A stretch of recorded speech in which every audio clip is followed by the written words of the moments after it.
बसा ना.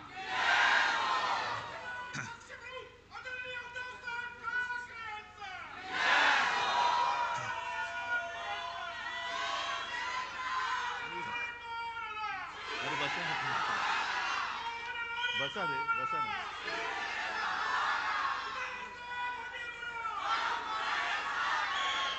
सर्व शिवसैनिक बांधवांनो, भगिनींनो आणि मातांनो,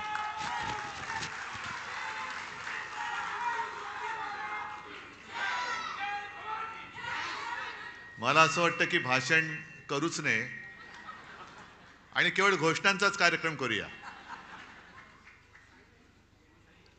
कारण या नुसत्या घोषणा नाही आहेत, तर तो एक द्वेष आहे, उद्वेग आहे, उत्साह आहे, संताप आहे. पण नुसत्या घोषणा देऊन निवडणुका नाही जिंकता येणार. जसं आता हे मिंदे सरकार करतंय, घोषणांचा पाऊस आणि अंमलबजावणीचा दुष्काळ. आपल्याला नुसत्या घोषणा करून नाही चालणार. राजन, तुम्ही सांगितलं, मी दोघांची भाषणं ऐकत होतो आपल्याप्रमाणे. त्याच्या आधीची भाषणं काही मी ऐकू शकलो नाही. राजेजी बोललेत, आणखीन ज्योतिताई तुम्ही बोलल्यात, प्रत्येकाने आपापले विचार मांडले. पण राजन, तुम्ही जे बोललात ते फार महत्वाचं आहे. दुबार मतदार नोंदणी आणि कलेक्टरना सांगून सुद्धा त्यांनी काही केलं नाही. 3 महिने थांबा. मग हे सरकारी कलेक्टर आणि मेंढ्यांचे कलेक्टर माहिती आहेत ना, एक चांडाळ चौकडे आहे म्हणतात. हे सगळे कलेक्टर कुठे पाठवतो ते बघा. यांना तुरुंगाचे गज मोजायला लावूया. कारण ही काही गंमत नाहीये. हे ठाणे जे उभं राहिलेलं आहे त्याच्या मागे शिवसेना प्रमुखांचं प्रेम, ठाणेकरांचं शिवसेना प्रमुखांवरचं प्रेम आणि ठाणेकरांची शिवसैनिकांची मेहनत, अपार मेहनत. ही मेहनत जर झाली नसती तर मेंढ्यांची दाढी उगवलीच नसती. विषय अनेक आहेत आणि संजयनी उत्तम भाषण केलेलं आहे. आता उत्सुकता नमक-हराम 2 ची आहे. समोर दिसतोय, पण तो जगाला दाखवायचा आहे. फक्त संजय एकच, ती नागाची उपमा दिली. नागाचा कमी काय अपमान करू इच्छित नाही. हे तर मांडूळ आहे, गांडूळ नाही, मांडूळ, दुतोंड्या, ज्याला फणाच नाहीये. हे सरपटणारे प्राणी आहेत. फणाला सुद्धा एक स्वाभिमान लागतो. हे मोदींसमोर वळवळणारं मांडूळ आहे. ते तो उल्लेख केलास ना, दिल्ली समोर लोटांगण घातलं, कारण हे स्वतः सरपट्ट आहे. रोज आपलं घालीन लोटांगण. म्हणजे पॅन्ट तिकडे झालं ती खराब नाही होत, फोन आला कीच खराब होते. जसे असाल तसे या, नशीब पॅन्ट घातलेली असते. हे ताबडतोब जातात. पण या भगव्या सप्ताहाचा समारोप होतोय आणि या भगव्या सप्ताहाचं मूळ, त्याचं कारण हे दुबार मतदार नोंदणी, आपले मतदार नोंदणी, यादी वाचन हे करण्यासाठीच होतं. आणि हे तुम्ही सगळ्यांनी केलं असेल असं मला वाटतं. केले? सगळे विधानसभा मतदारसंघ या जेवढे लोकसभेत येत आहेत तेवढ्या सगळ्यांमध्ये आपले गटप्रमुख आहेत. आवाज नाही आला. हा खरा आवाज आहे की खोटा आवाज आहे? मी बोललोय म्हणून हो नका बोलू. यंत्रणा घट्ट आहे. त्याच वेळेला त्यांनी लबाडी करूनही जिंकलेले आहेत. खरं म्हणजे ठाणेकरांचं मी कौतुक करायला आलेलो आहे. कारण सगळं काही पळवलं, जोर जबरदस्ती, पैशाचं वाटप, एवढं करून सुद्धा 5.25 लाख ठाणेकर आपल्या सोबत निष्ठेने आणि प्रेमाने उभे राहिले. 5.25 लाख. ती बाजूला आपली वैशालीताई बसलेली आहे, साधी महिला कार्यकर्ती. समोर मिंद्याचं कार्ट, स्वतः मिंदे. तरी सुद्धा या माझ्या कार्यकर्त्या महिलेचा पराभव करायला विश्वगुरूंना आणावं लागलं. ह्या आपला विजय. जवळपास 4.25-4.5 लाख मतं कल्याणकरांनी दिली. हाच तर आपला विजय आहे. कारण आपल्याला लांडी लबाडी करून काही नकोय. जे काय आहे ते हक्काचं पाहिजे, प्रेमाचं पाहिजे. विकत भाज्या घेता येतात, मतं विकत नकोय आम्हाला. मतं नाही विकत घेत आपण कधी. आणि प्रचंड पैसा ओतून सुद्धा ही एवढी मतं मिळवली तरी सुद्धा विजय समोर दिसत नाही म्हणून लांड्याला बड्या केल्या. ती मुंबईमध्ये एक आपल्या अमोल कीर्तीकरांची सीट 48 मतांनी पराभव होऊ शकतो आपला मुंबईमध्ये? होऊच शकत नाही. ही चोरलेली सीट आहे. आणि त्याच्यानंतर ज्या 2 निवडणुका झाल्या, एक पदवीधर मतदारसंघ आणि शिक्षक मतदारसंघ, संपूर्ण मुंबई त्याच्यात मतदान करते, पदवीधर आणि शिक्षक. म्हणजे असं काही नाही की जो काही पदवीधर नाही तो काही समजदार नाही, पण जो सुशिक्षित आहे आणि मुळामध्ये शिक्षक जे पुढची पिढी घडवत असतात. आजपर्यंत कधी मतदान झालं नाही एवढं मतदान पदवीधरच्या मतदानामध्ये झालं, मतदारसंघात झालं. आणि प्रचंड मताधिक्याने आपला शिवसेनेचा भगवा हाती घेतलेला उमेदवार त्यांनी निवडून दिला. शिक्षक सुद्धा पहिल्या प्रथम आपण निवडून दिला मुंबईकरांनी. मग मुंबई ठाणे सगळे एकच आहे. कोकण माझंच आहे. कोकण माझंच आहे. कोकणामध्ये पराभव होऊ शकतो आपला. पण हे सगळे जे काहींचे चाळे चाललेत हे अब्दालीचे चाळे आहेत. आपल्यामध्ये फूट पाडायचं. मी का अब्दाली बोललो? रागाने द्वेषाने नाही नुसतं बोललो. अहमद शहा, अहमदाबाद शहा नाही, अहमद शहा. नाही तर कोणतरी म्हणेल अहमदाबाद शहा. तसं नाही. सगळ्या गुजराती लोकांबद्दल माझा राग नाही, पण जे माझ्या महाराष्ट्राला लुटतायत त्या दरोडेखोरांवरती राग आहेच. आणि त्यांना गाडायचं म्हणजे गाडायचंच, कोणत्याही परिस्थितीत गाडायचं. मी काय लेना ना देना. आता परत 16 तारखेला येत आहेत. म्हणजे असं इतिहासात म्हटलंय की छत्रपती शिवाजी महाराजांनंतर सुद्धा जो औरंगजेब महाराष्ट्रावरती चालून आला, त्यांच्या घोड्यांना सुद्धा, सैन्याच्या घोड्यांना सुद्धा पाणी पिताना पाण्यामध्ये संताजी धनाजी दिसायचे. तसे या अब्दालीच्या खेचरांना पाण्यामध्ये उद्धव ठाकरे दिसतो. ही खेचरं आहेत. पण तुम्ही अजून महाराष्ट्राचं पाणी जोखलेलं नाही. महाराष्ट्राने अजून तुम्हाला पूर्ण पाणी पाजलेलं नाही. हा सामना आता होऊ द्या. महाराष्ट्राचं पाणी काय असतं ते तुम्हाला दाखवून देईल शिवसेना. काय पाणी असतं. पण एक लक्षात घ्या की काही गोष्टी आपण सोडून देतो. आता ही चांगली, खरं म्हणजे जाहीर सभाच मला ठाण्यामध्ये परत घ्यायची. मी पुन्हा येणारच आहे. पण पावसाळा सुरू झालाय, जाहीर सभांचा हे काही दिवस नाहीत. मग कार्यकर्त्यांच्या गाठीभेटी मी सुरू केल्यात. जसं आता हॉलमध्ये करतोय. 4 दिवसापूर्वी पुण्याला झाला. पुण्याचा हॉल जरा मोठा आहे. एक 5-10 हजार लोक तिकडे वरती आणि खाली अशी बसली होती. पण सभा मोठी झाली, शोभायात्रा मोठ्या झाल्या नाही. मी अजूनही सांगतो, वेळ गेलेली नाही. वेळ आहे. जवळपास 2-3 महिने आपल्या हातात आहेत. मतदार यादी हातामध्ये घेऊन प्रत्येक घरात, जसं गटप्रमुखाचं काम काय, माझ्याकडे किती मतदार आहेत माझ्या यादीमध्ये? 800 ते 1200 ही सरासरी मतदारांची संख्या असते, बरोबर ना? मग मतदार नोंदणी केल्यानंतर माझ्या ह्या माता भगिनी आहेत, तुम्ही सगळे शिवसैनिक आहात. प्रत्येक गटप्रमुखाचं काम असं की खिशात मतदार यादी घेऊन चेक करणं. जे राजन तुम्ही सांगताय ना दुबार मतदार नोंदणी, ही मतदार नोंदणी एका मतदान क्षेत्रामध्ये, मतदार क्षेत्रात हे 2दा मतदान नाही करू शकत. लोकसभेचं मोठं आहे त्याच्यामुळे लोकसभेत कदाचित शक्य आहे. पण विधानसभेला बाजूबाजूच्या विधानसभा मतदारसंघामध्ये हे दुबार मतदान करू शकतात.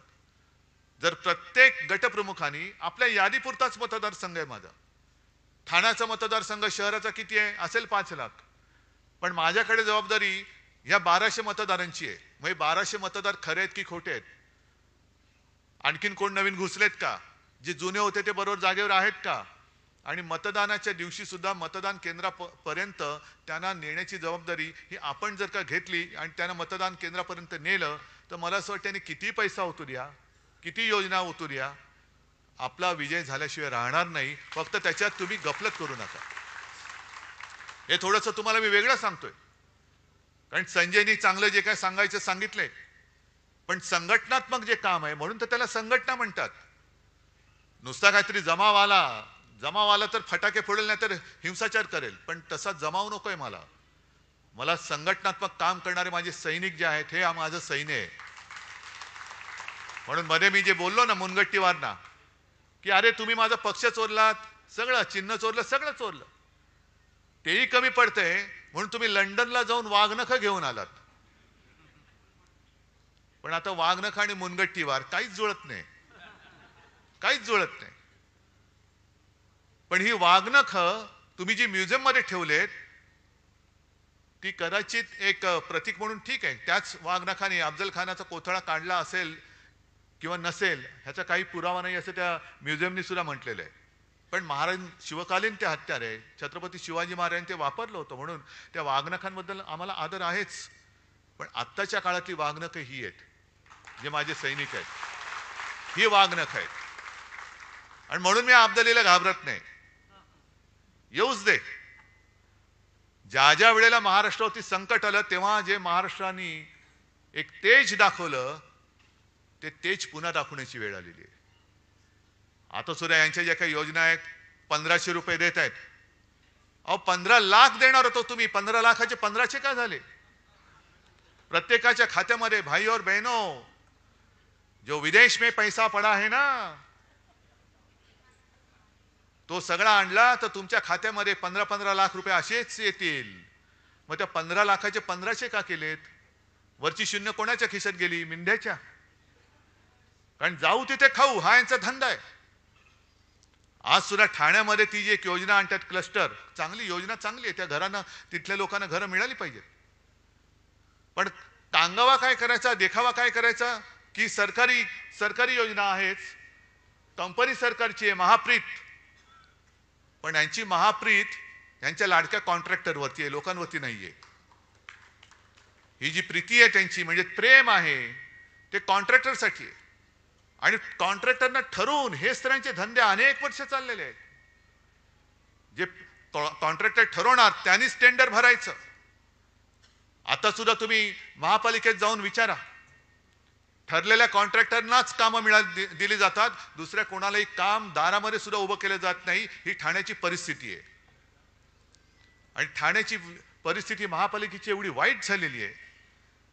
इथे काही माझे नगरसेवक सुद्धा असतील किंवा ज्यांना महापालिका कळते तेही आहेत. राजन जे तुम्ही सुद्धा आहात, हे राजन इथले राजन आमचे तुम्ही पण आहात, सगळेच महापालिकेत मधली लोक आहेत.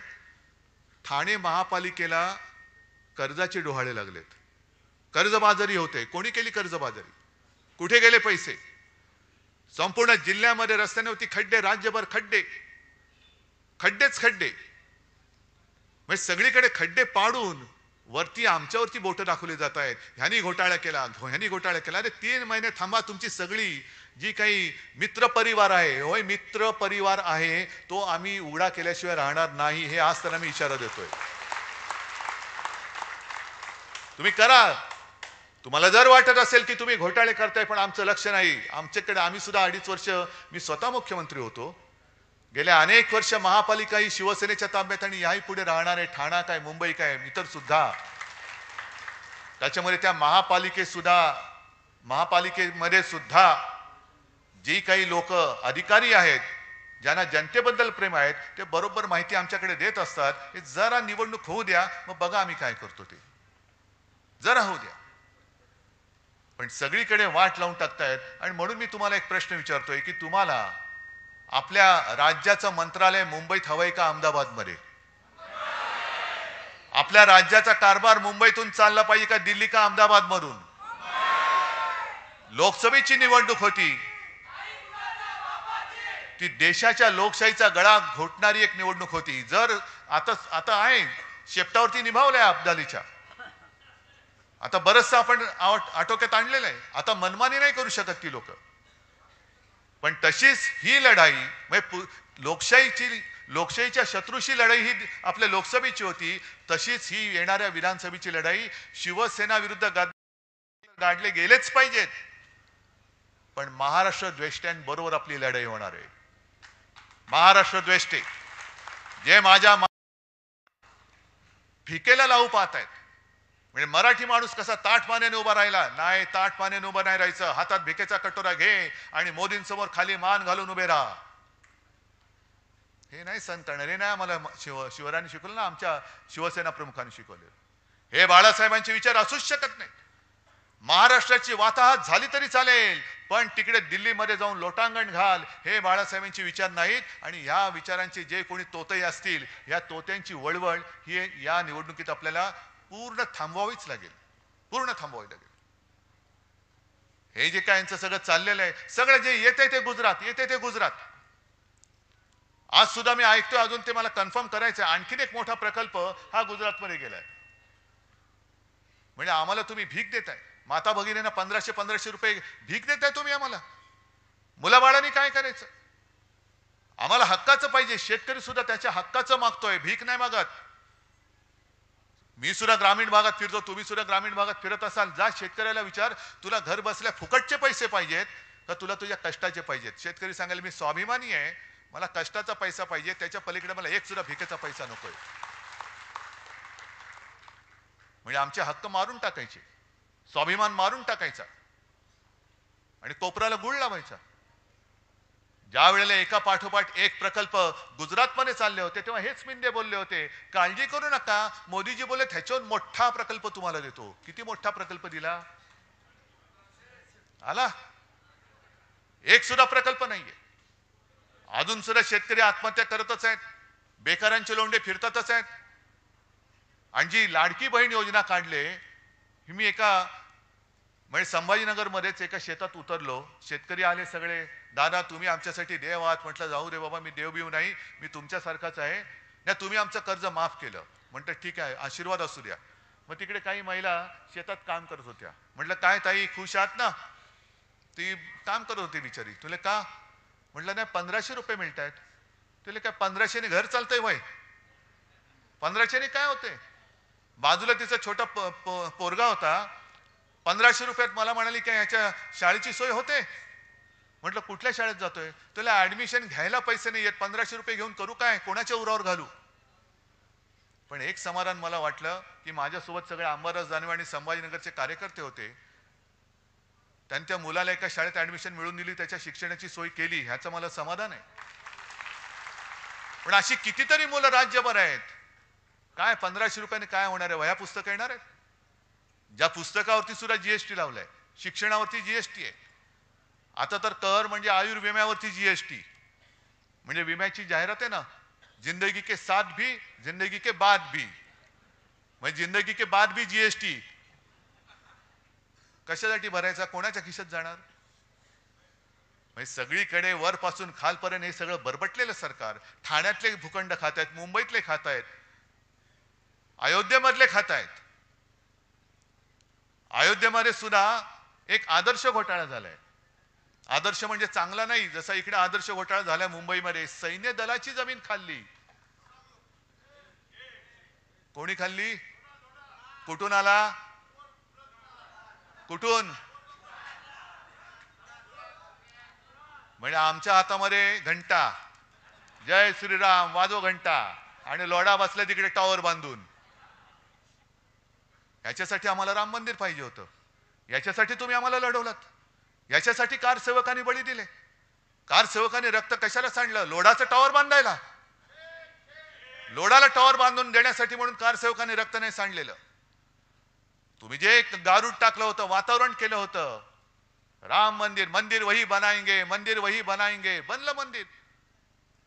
पण मंदिर बनल्यानंतर सुद्धा वाजत गाजत तुम्ही जो काही शो केला, तुम्हाला वाटलं होतं की आता बस झालं सगळं, आता आपल्यासमोर कोणी उभंच राहू शकत नाही. पण प्रभू रामचंद्रांनी सुद्धा जो बाण मारला थोडक्यात चुकला, नाही तर बरोबर वर्मी लागला होता, बरोबर वर्मी लागला होता. पण सगळीकडे गुजरातचे कॉन्ट्रॅक्टर कॉन्ट्रॅक्टर कॉन्ट्रॅक्टर कॉन्ट्रॅक्टर, वाराणसीमध्ये कॉन्ट्रॅक्टर, अनेक मंदिरं पाडलेत. शंकराचार्यमध्ये घरी आले होते. माझं भाग्य समजतो मी की शंकराचार्य आले आणि त्यांनी हिंदुत्वाचा अर्थ सांगितला. जो विश्वासघात करता है वो हिंदू नहीं हो सकता, हिंदू कभी विश्वासघात नहीं कर सकता. पण शंकराचार्य सुद्धा चिडलेले आहेत आणि त्यांनी स्वतः सांगितलं की केदारनाथ मंदिरामधलं जवळपास 250-250 किलो, आता तर म्हणतात काही जण 500 किलो सोनं गेलं कुठे? म्हणजे तुम्ही आमच्या मंदिरातल्या देवाचं सोनं सोडत नाहीत, मंदिराच्या आजूबाजूच्या जागा सोडत नाही. तिकडे सुद्धा वाराणसीमध्ये अनेक मंदिरं पाडली. अनेक पुराणकालीन मूर्त्या, प्राचीन मूर्त्या ह्या त्या डेबरीच्या ढिगाखाली कुठे गेल्या हेच कळत नाही. मूर्त्या सुद्धा कापल्या यांनी.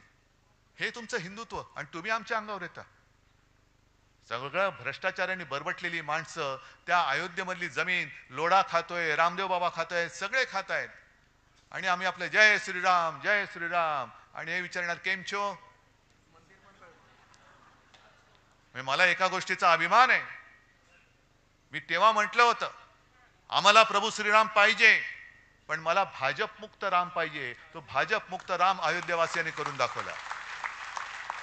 भाजप मुक्त राम.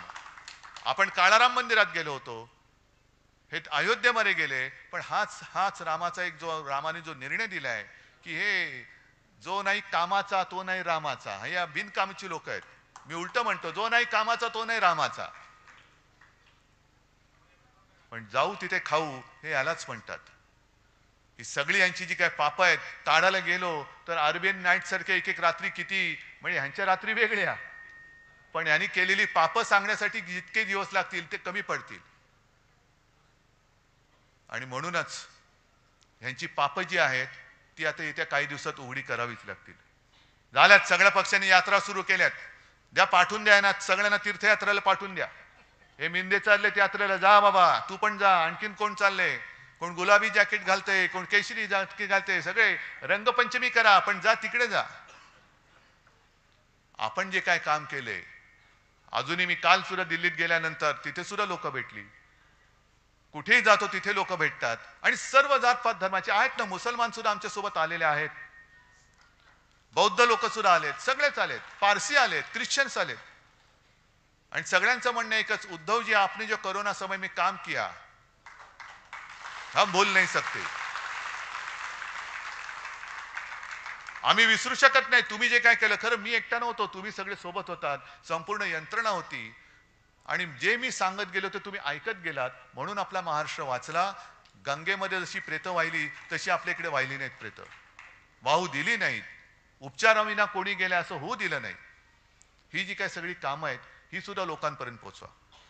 नाहीतर काय होतं, त्या निवडणुकीच्या रणधुमाळीमध्ये वेडवाकडं कोणतरी बोलतो, मग त्याला आपण उत्तर देत बसतो. मूळ काम अरे हे सांगायचंच राहून गेलं. एक साधं उदाहरण देतो.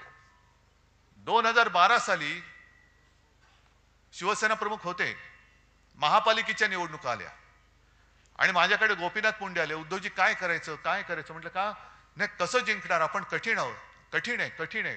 पृथ्वीराज चव्हाण तेव्हा मुख्यमंत्री होते आणि असं जर काय वातावरण सगळं केलं होतं की बस आता हे हरणारच. म्हटलं काळजी करू नका हो, होईल सगळं बरोबर. नाही कसं होणार? म्हटलं जरा थांबा. आणि मग मी माझे मित्र, कारण मी जाहिरात क्षेत्रातला आहे, माझे मित्र सगळे जाहिरात कॅम्पेन करणार आहेत. मग तो एक दिवस माझा मित्र आला, मला म्हणाले उद्धव एक कॅम्पेनची आयडिया आले, घेऊन येऊ का? म्हटलं घेऊन ये. आणि त्यांनी काही केलं नव्हतं, बाकी कागद कोरा होता, फक्त मध्ये एक लाल सर्कल काढलेलं आणि त्याच्यात लिहिलं होतं करून दाखवलं. म्हटलं अरे बस हे बरोबर आहे. मी शिवसेना प्रमुखांना दाखवलं, साहेबांनी बघितलं, बरोबर आहे, गो अहेड. आणि आपण काही केलं नाही. 12च्या आधी 5 वर्षामध्ये मुंबई महापालिकेत जी जी कामं केली होती ती फक्त त्याचे फोटो आणि चित्र ही होर्डिंगवरती लावली, पेपरमध्ये दिली आणि खाली फक्त टाकलं करून दाखवलं. मग सगळीकडे सगळ्यांनी चर्चा सुरू केली, वरून दाखवलं, खालून दाखवलं. म्हटलं कुठूनही बघा, पण आम्ही करून दाखवलंय. लपून बघा, चोरून बघा, वरून बघा, कुठूनही बघा, पण करून दाखवलंय. मग सगळी चर्चा झाली आणि मग रिक्षावाले सुद्धा बोलायला लागले, टॅक्सीवाले बोलायला लागले, अरे हा ये तो हुआ है, अरे हा बरोबर आहे. सगळे भाषिक बोलायला लागले आणि 2012ची महापालिका आपण जिंकली, ती कामाच्या जोरावरती जिंकली. मुळामध्ये काय, हातामध्ये तलवार आहे, बरोबर आहे. तलवार पेलाला मनगट पाहिजे, पण मनगटापेक्षाही मन पाहिजे. जर हातात तलवार आहे पण लढायची जिद्दच नसेल तर तलवार काय करणार? तलवार काय करणार? मन पाहिजे, होय मी जिंकणारच. म्हणून मी जे काय बोललो रंगशारदामध्ये, लढायचं कसं, तर लढायचं या जिद्दीने लढायचं की लढाई आहे, ही निवडणूक ही लढाई आहे आणि या लढाईमध्ये ह्याच ईर्षेने उतरायचं. एक तर तू राहशील ना तर मी राहीन. मी परत बोलतो. आणि तू आणि मी म्हणजे मी उद्धव ठाकरे एकटा नाही, मी म्हणजे तुम्ही महाराष्ट्र प्रेमी, शिवप्रेमी, शिवसेना प्रेमी, बाळासाहेब प्रेमी.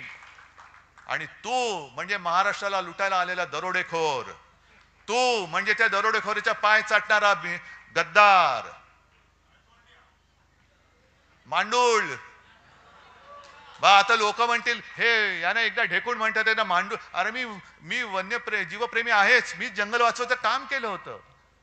तुम्हीच जे आरे होतं, अरे मी वाचवत होतो, तुम्ही आलात आणि ते आरे कापून टाकलं. मग करू काय? त्याच्यामध्ये काय काय प्राणी राहतात हे तुम्हाला सांगितलंय, नाव दिल्याशिवाय तुम्हाला कळणार कसं ते? मांडूळ, मांडूळ म्हणजे काय? मिळेल आरे मध्ये जा बघ. ढेकूण नाही मिळणार कदाचित, कारण ढेकूण रक्त शोषतो. रक्त शोषणारी अवलादी आमची नाहीये, अजिबात नाही. मांडूळ सुद्धा आमच्याकडे नाही. आम्ही जे करतो ते खुलेआम करतो. चालून जायचं तर छातीवरती, समोरासमोर, पाठून वार करणारे नाहीत आम्ही. आणि हे सगळं जे काही करायचंय त्या विधानसभा निवडणुकीत करायचंय. ही जी लोकसभा झाली, लांबली लांबली लांबली, किती 5 टप्पे. काय तुम्ही काय क्रिकेट खेळताय टप्पी टप्पी बॉल टाकून? सरपट्टी टाकताय? 5 टप्प्यात महाराष्ट्राची निवडणूक. पण आता मला कळतंय, कानावर येते की कदाचित नोव्हेंबरमध्ये निवडणूक घ्यायचं घाटते. का? तर लाडकी बहीण या योजनेचे किमान ऑगस्ट, सप्टेंबर, ऑक्टोबर, नोव्हेंबर म्हणजे 4 हप्ते जर का महिलांच्या हातात गेले तर त्यांचा विश्वास बसेल की हे देतात बुवा, हे देणारी लोक नाहीये. ही अशीच एक योजना सुशील कुमार शिंदेनी केली होती. एक कधीची 2004 किंवा तेव्हाची निवडणूक असेल, मला आठवत नाही. संभाजीनगरमध्ये आपल्या कार्यकर्त्यांचं शिबिर होतं आणि शिवसेना प्रमुख बोलून गेले की माझी म्हणजे शिवसेनेची सत्ता आली तर मी शेतकऱ्यांचा कृषी पंपाचं वीज बिल माफ करून टाकेन. सुशील कुमार शिंदे बसले होते, आता आपल्या सोबत आहेत. पण त्यांनी काय केलं? मुख्यमंत्री होते, ताबडतोब योजना अंमलात आणली. शेतकऱ्यांना 0 रकमेची बिलं पाठवायला लागले. शेतकरी खुश झाला, हे देत आहेत तर ते कशाला पाहिजे, हेच देत आहेत. परत निवडून दिलं काँग्रेसला. काँग्रेस सत्तेवर आली, सुशील कुमार शिंदेची विकेट पडली, विलासराव देशमुख आले. आणि विलासराव देशमुख सत्तेवरती येताच क्षणी पुढच्या महिन्यापासून दामदुपटीने बिलं पाठवायला लागले शेतकऱ्यांना. आणि मग जाहिराती आला, बिल भरा नाहीतर तुरुंगात. हे तशी यांची योजना आहे. हे फसवी करायला. आणि तुम्ही किती पैसे दिले तरी मी माझ्या महाराष्ट्राच्या किमतीला महाराष्ट्र विकून मला तुमची भीक नको, हे महिलांनी ठरवायला पाहिजे. आता आहे ना, जिजाऊचा महाराष्ट्र आहे, झाशीची राणी मेरी झाशी नाही दूंगी. तसे हे अब्दाली येत आहेत, आपला महाराष्ट्र लुबाडायला येत आहेत. 1500 रुपये लाच देऊन आपला महाराष्ट्र, शिवरायाचा महाराष्ट्र ते विकत घेऊ पाहत आहेत. तुमची मुलं बाळ ते बेकार ठेवू इच्छित आहेत. सगळे उद्योगधंदे गुजरातला नेऊ पाहत आहेत, नेता आहेत. तरी सुद्धा आपण 1500 रुपयावरती महाराष्ट्र विकणार आहोत? हा निर्धार आपण केला पाहिजे. ठीक आहे, योजना आहे, लाभ जरूर घ्या, कारण हे तुमचेच पैसे आहेत. हे काय यांच्या खिशातले नाही आहेत, हे पैसे तुमचेच आहेत. आता तर आणखीन करतायत. जसं मोदींनी केलं होतं, ते रथ पाठवले होते गावागावात, आठवतं ना तुम्हाला? मोदी रथ, मोदी सरकार, मोदी सरकार. आणि अक्षरशः गावकऱ्यांनी त्यांना पलटाभोई थोडी करून ठेवली होती. ते बोलले मोदी सरकार आहे की भारत सरकार, कोणाच्या योजना आहेत? मोदींनी काय घरच्या खिशातनं योजना दिल्यात? नाही नाही नाही, तसं नाही, तसं नाही, तसं नाही. हे मोदी सरकार काढ आणि भारत सरकार लिहि, नाही तर चालतो या गावातून. मग तसंच आता हे करतायत. 50,000 योजना दूत, 50,000, प्रत्येकाला 10,000 रुपये महिना. म्हणजे त्याच्यामध्ये सुद्धा ही चांडाळ चौकडी, खोटी नावं, जशी दुबार नोंदणी केली ना तशी खोटी नावं टाकून त्याच्यातले पैसे परत काढणार. हा मोठा दूध घोटाळा आहे. आणि तुमच्या योजना ज्या तुम्ही केलेल्या नाहीत, अरे कागदावरती काही लिहू शकता, पण अंमलबजावणी कुठे? मग ह्यांचीच माणसं, ह्यांचेच चेले चपाटे, ह्यांचेच कार्यकर्ते, त्यांचे सगळे कुटुंबीय हे या दूतांच्या नावांमध्ये घुसवणार आणि त्यांच्या माध्यमातून पैसे काढणार. हे दूत महाराष्ट्रामध्ये फिरता कामा नयेत, हे नाही फिरता कामा. त्याच्यासाठी जाहिराती करतायत, करोडो रुपये उधळतायत. आणि तरी सुद्धा आम्ही ह्यांची टाळ किटून काय भजनं गायची?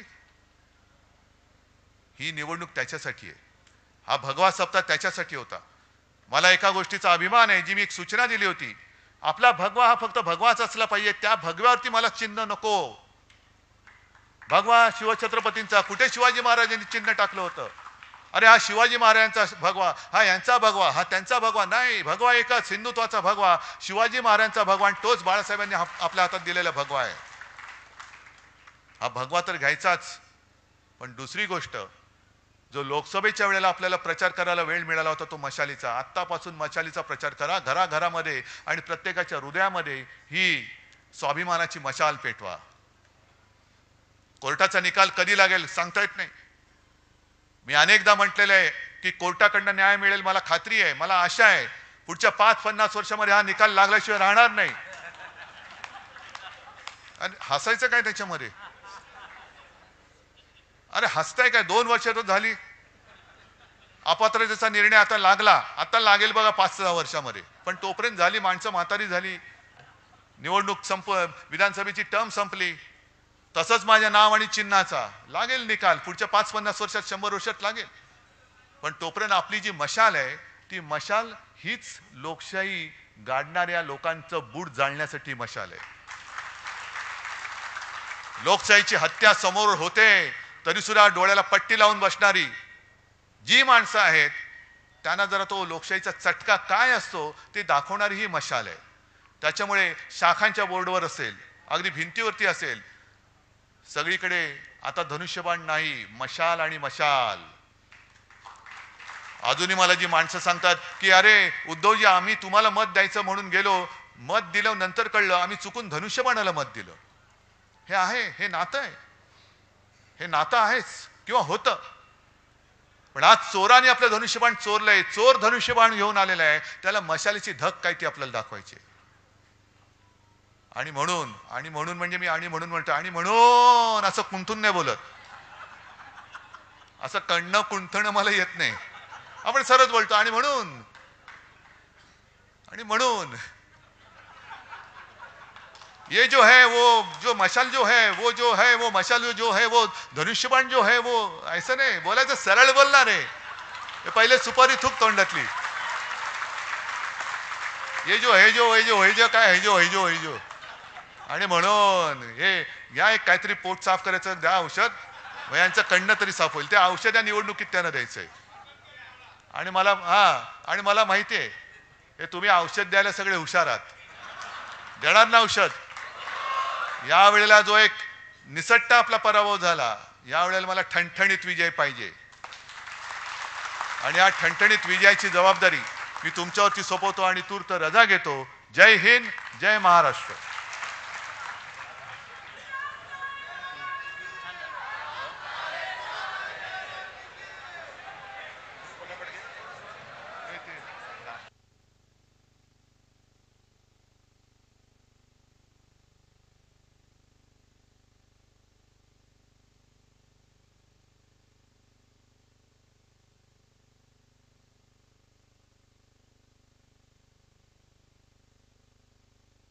हॅलो, यानंतर सामूहिक